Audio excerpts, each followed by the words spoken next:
তোর পর্দার গুষ্টিকে লেখো, বল বলছি। এই লেখো। আসসালামু আলাইকুম স্যার, একটু লেট হয়ে গেছে। এই আপনি পরীক্ষার হলে বোরখা পরে আসছেন কেন?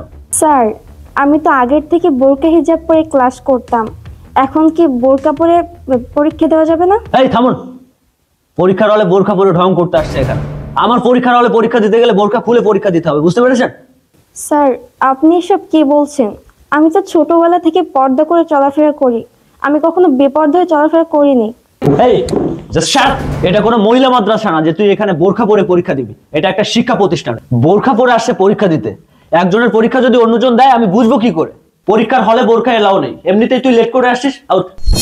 প্লিজ স্যার, আমার প্রিপারেশন অনেক ভালো, আর তাছাড়া আমাকে এভাবে বের করে দিবেন না স্যার, আমাকে পরীক্ষা দেওয়ার সুযোগ করে দিন, আমি অনেক ভালো রেজাল্ট করব স্যার। নো নো নো, আমি তোকে পরীক্ষা দিতে দেবো না, বের হয়ে যাও। আর হ্যাঁ শোন, আমার পরীক্ষার হলে পরীক্ষা দিতে গেলে তোকে বোরখা খুলে মুখ দেখিয়ে পরীক্ষা দিতে হবে। যদি দিতে পারিস তাহলে দে, আর না হলে বের হয়ে যাও, আউট। তাহলে আমি ম্যাডামকে মুখ দেখিয়ে আসি, কারণ আমি পর্দায় থাকি, আমি আপনাকে মুখ দেখাতে পারবো না, আর আমি আমার পর্দা ভঙ্গ করতে পারবো না স্যার। এই বেয়াদবের বাচ্চা, আমি ম্যাডামকে ডেকে নিয়ে আসবো তোর চেহারা দেখার জন্য? স্যার আপনি আমাকে মেরেছেন, সমস্যা নেই, আপনি আমার স্যার, আমাকে শাসন করতে পারেন, কিন্তু স্যার আমি আমার পর্দা ভঙ্গ করতে পারবো না। প্লিজ স্যার, আপনি আমার পরীক্ষিত সুযোগটা দিন। এই বেয়াদবের বাচ্চা, তোকে কতবার বলেছি আমি যে পরীক্ষার হলে পরীক্ষা দিতে হলে তোকে বোরখা খুলতে হবে। আমার কথা কি তোর কানে যায়নি? এবার যদি তুই কথা বলিস তোর কিন্তু ঘাট ধরে বের করে দেবো। স্যার আমি একজন মুসলিম, আপনি একজন মুসলিম, আর আপনি আমাকে এভাবে পর্দা ছাড়তে বাধ্য করবেন না স্যার। আমি মরে গেলেও আমার পর্দা আমি ছাড়তে পারবো না। প্লিজ স্যার, আমাকে পরীক্ষা দেওয়ার সুযোগ দিন। বেয়াদবের বাচ্চা, তোর পর্দার গুষ্টিকে লেখো, বল বলছি। এই বেয়াদব মেয়ে, এখন দাঁড়িয়ে আছিস কেন? যা, বেরো যা। স্যার আমি আপনাকে সম্মান করি, আপনি আমাকে থাপ্পড় মেরেছেন, আমার কোনো অভিযোগ ছিল না, কারণ আপনি আমাকে শাসন করতে পারেন, কিন্তু তাই বলে এই নয় যে আপনি আমার পর্দাকে অপমান করবেন। আপনি একজন মুসলিম আর আমাকে পর্দা ছাড়তে বাধ্য করেছেন, আমি সবকিছু মেনে নিব, কিন্তু আমার পর্দা নিয়ে যে কথা বলবে আর আমার ধর্মীয় অনুভূতিকে যে নষ্ট করে দিবে তাকে তো আমি ছাড়বো না।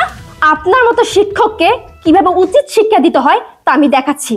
এর থেকে ভালো কোনো কিছু দেওয়ার মতো আমার কাছে আর কিছুই নেই। আপনি আমাকে বোরকা হিজাব নিয়ে অপমান করেছেন না, তার শাস্তি এটাই। এই নিন, আপনার বিরুদ্ধে আমি আইনগত ব্যবস্থা নিব।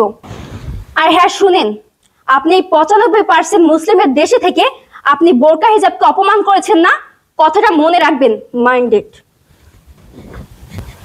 আপনি একটা পর্দাশীল মেয়েকে পর্দা ভঙ্গ করতে বাধ্য করেছেন, শুধু তাই নয় আমাদের পুরো প্রতিষ্ঠানটাকে আপনি কলঙ্কিত করেছেন। আপনি জানেন এই বিষয়টা নিয়ে শিক্ষা বোর্ড থেকে প্রেশার আসতেছে আমাদের উপর। আপনি কাজটা করছেন মোটেও ঠিক করেনি, আর আজকে আমাদের অফিসে শিক্ষা অফিসার আসতেছে, জানি না আপনার বিরুদ্ধে কি ব্যবস্থা নেয়। জানেন বাইরে মিছিল হচ্ছে, মিটিং হচ্ছে। সালাম স্যার, স্যার বসুন স্যার। স্যার এই যে এই বিষয়টা নিয়ে একটু আলোচনা করতেছিলাম স্যার। স্যার এত জঘন্য একটা কাজ করেছে আসলে, যেটা মানে ভাষায় প্রকাশ করতে পারবো না স্যার। এসব কি হচ্ছে আপনাদের প্রতিষ্ঠানে? আপনাদের কারণে উপদেষ্টা মামুন এবং মসি সাহেব ওরা আমাকে ফোন দিচ্ছে। আমি আর কত পেশা নেব? আমার নিজের চাকরি থাকে কিনা জানি না, আপনার মতো একজন শিক্ষকের জন্য পুরো শিক্ষা ডিপার্টমেন্টের বদনাম হচ্ছে। এই কাউসার সাহেব, এখনই ওনার বিরুদ্ধে ব্যবস্থা নিন। স্যার প্লিজ বসুন, আমি একটু শেয়ার করতেছি বিষয়টা। ফাইজলামি পাইছেন? একটা বোরকা পরা মেয়ে, সে বোরকা পরে পরীক্ষা দিবে, আপনি তার বোরকা খুলতে যাবেন কেন? আপনাকে এই সাহস কে দিয়েছে? আচ্ছা স্যার আমি বলতেছি বিষয়টা, এই যে এই সে মেয়ে আসলে ওনার প্রতি যে অন্যায় অবিচার করেছে সেটা আমরা পুরো শিক্ষা সমাজটাকে একটা কলঙ্কিত করেছে। এই যে মেয়েটা সবসময় হিজাব পর্দা করে সে ক্লাস করে, সবসময় আমরা তো জানি এখানে মহিলা টিচার ছিল, তাদেরকে দিয়ে সে করাইতে পারতো, সে নিজে গায়ে হাত তুলেছে, বোরকা হিজাব খুলে ছুঁড়ে মেরেছে। শুধু তাই নয়, সে কিন্তু একটা জুতার বাড়িও খেয়েছে। এটা আমি মনে করি তার জন্য ভালো হয়েছে, কারণ তাকে পরিবর্তন হওয়া উচিত। আমরা মনে করি এই ধরনের শিক্ষককে শিক্ষা জগৎ থেকে তাদেরকে তাড়িয়ে দেওয়া উচিত। এই কাউসার সাহেব, ওনার চাকরি রাখার আর কোনো দরকার নেই, ওনার জব আজকে থেকে এখানে শেষ। আমি এই মুহূর্তে ওনাকে সাসপেন্ড করলাম, চলেন।